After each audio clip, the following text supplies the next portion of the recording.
بسم الله الرحمن الرحيم. The Quran says, you are busy piling up, calculating, developing your careers, your money, your occupation, your wealth, until you visit the graves. Think about it. When was the last time that you went to a funeral? Was it your mother? Was it your father? Was it your grandfather? Was it your uncle? Was it your cousin? Was it your friend? Was it your wife? Was it your husband? The last time that you visited the grave, when you went to a funeral and you saw that person whom you loved that was laughing, crying, live, boasting, wealthy, educated, denying, arrogant, whatever they were. What was the demeanor of the people when you walked in that funeral home? When that person was stretched out in their last suit? What was the demeanor? Were the people cracking jokes? Were they dancing? Were they clapping and singing songs? No. Silence. Melancholy. Trauma. Why? Because every person that walked in that room, seeing that person stretched out, the first thing they thought about was not the person. The first thing they thought about was that one day, this will be me. So Allah said, Alhaakumut takathur. All of us, all of you are engaged in running your mouths, doing your business, multiplying, buying houses, cars, business, whatever you're doing. And when you're told about God, religion, life, morality, you're saying, look, I ain't got no time for that. I got no time for that. I don't want to hear that. I don't even believe in God. Matter of fact, I don't even know if I'm going to die, and if I do, maybe I'm coming back again. As a matter of fact, science is so sophisticated that I think really that they're on the verge of being able to solve the whole thing of death soon. We ain't got to die. If we got enough money, we don't even have to die. See how arrogant people can be until they visit the funeral house. And then after you go to the funeral house, if you got the guts, if you're able to do so, you go to the grave. And now this is another scenario.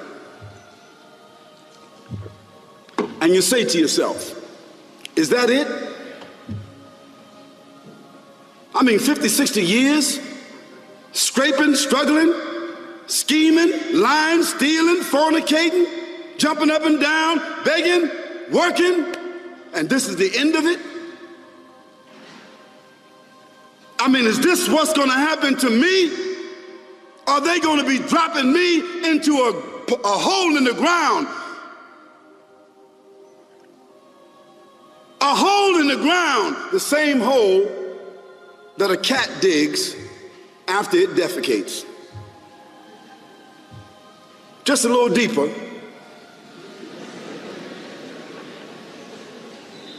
But for the same reason. The cat digs a hole because the cat has dignity. Something that human beings don't seem to have. Instinctively, the cat digs a little hole, covers it up. Humans have got to be taught to do that. But it's for the same reason.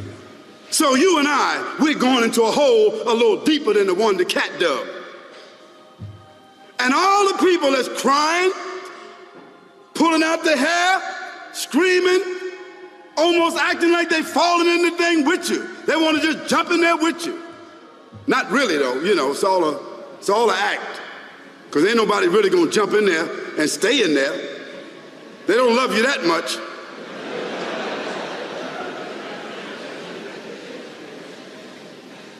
And then after all the shoveling get done, and they fill it up, and the box, you can't even see the box no more, the coffin that cost $5,000.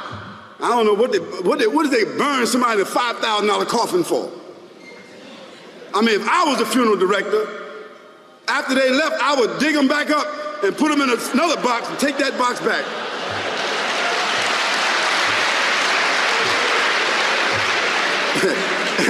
and honestly, I'm telling you, that's what they do. Yeah. So after all the money and all the drama, and they dig that hole and put you in there and cover you up, and everybody goes back to the place, go back to mama's house or daddy's house or whoever's house, and we cook some chicken or whatever it is, and we do a little dancing and drink some scotch and forget all about that person. Then we want the lawyer to come now and talk about, divvying up the spoils.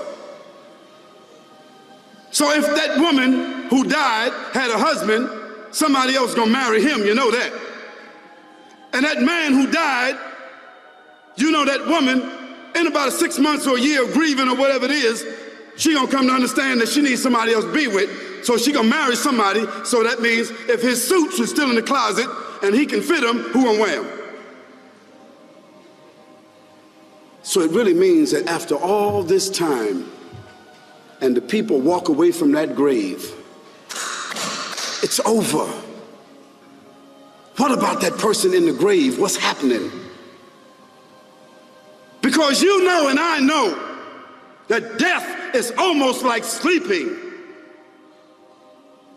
Death is like sleeping. Your body is gone. Your body is dead. Your spirit is gone, but your consciousness is there. Yes, brothers and sisters, you and I are going to know when the people put us in that box and put us in the grave. We are going to know. Your spirit is gone. You can't shout. You can't call out. You can't say, "Don't leave me here." But you're going to be hearing and you're going to be seeing, because that's a different kind of consciousness. But you can't move.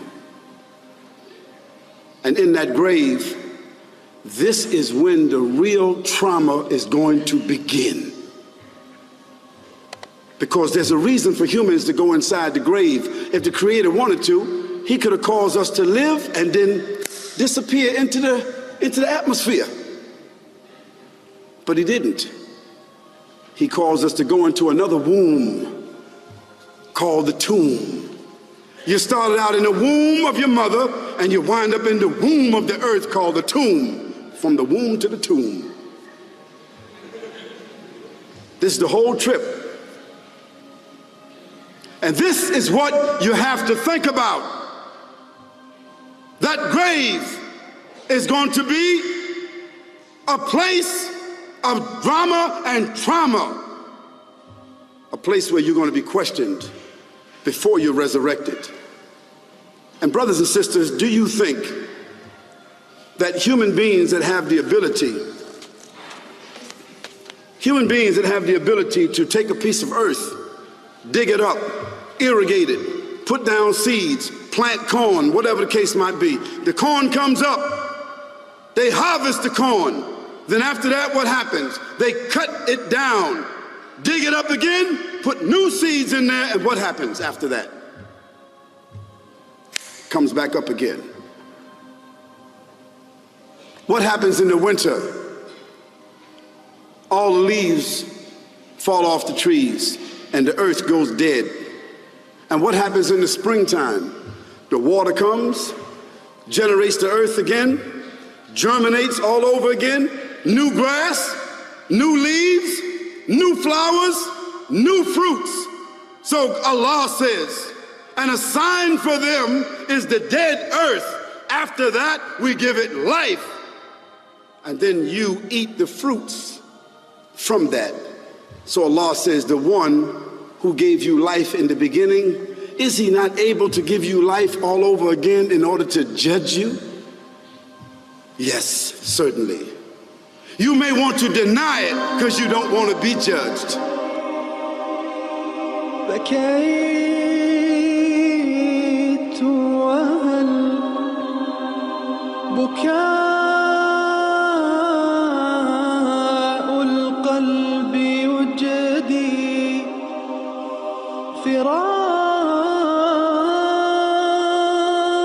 فراق أحبتي